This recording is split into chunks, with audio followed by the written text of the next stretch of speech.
Hi అందరికీ. ఈరోజు మా ఇంట్లో స్పెషల్ ఏంటంటే ఎగ్ కర్రీ చేద్దాం అనుకుంటున్నాను.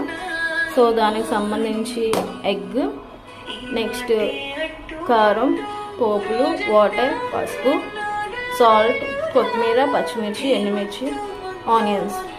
ఇది పేస్ట్. ఆనియన్స్ అండ్ టమాటా, పచ్చిమిర్చి, ఎండుమిర్చి, నెక్స్ట్ దాల్చిన చెక్క, లవంగాలు, ఒక పువ్వు వేసుకొని మిక్స్ చేస్తాను. సో ప్రిపేర్ అయిన తర్వాత పోస్ట్ చేస్తాను. అంతలో రైస్ కూడా అయిపోతుంది.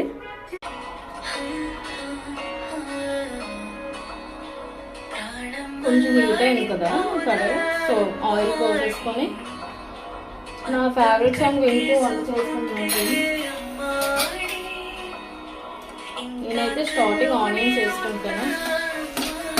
మా ఇంట్లో ఆయిల్ తక్కువ తింటాం.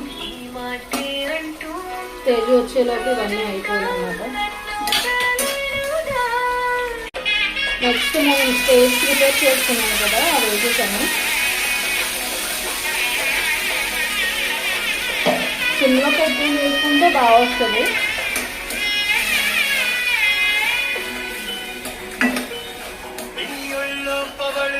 లంచ్ టైం అయిపోయినట్టుంది కదా, స్టేజ్ వచ్చేస్తుంది. దానికోసం ఫాస్ట్గా చేయాల్సి వస్తుంది. స్పైసెస్ యాడ్ చేసుకున్నాం. ఆయిల్ పైకి వచ్చింది కదా, సో బాగా వస్తుందని అర్థం. మేమైతే కారం ఎక్కువ తింటాం.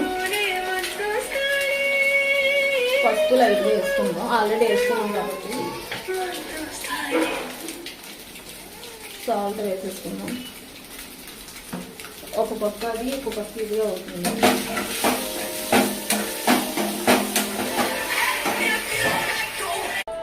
సో ఇలా అయితే వస్తుంది. వాటర్ యాడ్ చేస్తున్నాం. ఈ కప్తో వాటర్ యాడ్ చేస్తున్నాం.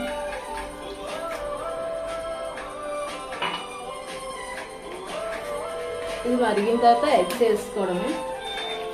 ఎగ్ మసాలా కర్రీ కాబట్టి కొంచెం సిమ్లో పెట్టుకు చేసుకుంటే బాగుంటుంది, బాగా వస్తుంది.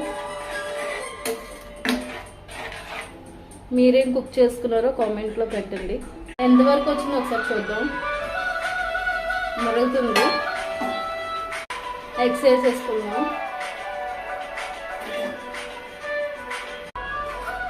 ఒకసారి ఇలా కలిపేసి మూత పెట్టేయడమే.